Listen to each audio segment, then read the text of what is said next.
देखो, सीधी सी बात है। जब अपने घर और अपने परिवार का झगड़ा व्यक्ति चौराहे पर ले जाता है ना, तो अंजाम यही होता है जो अभी स्क्रीन पर हिलता डुलता दिख रहा है। ये तेहरान का हाल है, जो ईरान की जान है। और सच मानो तो वहाँ इस समय सिर्फ तबाही का शोर है।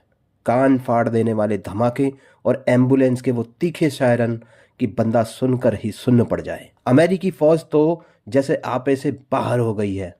ये एयरफोर्स की बात कर रहा हूं मैं। जहां देखो वहां गोले बरसा रही है। एयरफोर्स फौजियों को नहीं रगड़ रहे, बल्कि आम लोगों के आशियाने। वो अस्पताल जहां लाचार लोग लेटे हैं, वो कॉलेज जहां पढ़ाई होती थी, सब मलबे में मिला दिया है। और ये कोई उड़ती उड़ती खबर नहीं है। खुद उनके बड़े साहब ट्रंप ने सीना ठोक के कहा है कि हम ईरान को पत्थर के युग में पहुंचा देंगे, यानी कि पूरा मटिया मेट कर देंगे। स्क्रीन पर देखो, जब वो मिसाइल गिरती है ना, तो वो रोशनी इतनी जहरीली और तेज होती है कि आंखें चुंधिया जाए। आसमान का रंग नीला नहीं, बल्कि कुछ देर के लिए नारंगी होता है, और उसके बाद वो काले धुएं से भर जाता है। वहां की हवा में इतनी गर्म और भारीपन होता है कि सांस लेना तो दूर, सीने में जैसे सूखी धूल और जलते हुए लोहे की कीलें लग रही हो, ऐसा महसूस होता है। वहां की गलियों में अब मिट्टी की सौंधी खुशबू नहीं आती। वहां अब सिर्फ जले हुए टायर, कंक्रीट की सड़ांध और बारूद की वो तीखी गंध है जो दिमाग की नसें हिला दें। और ये सब क्यों हुआ?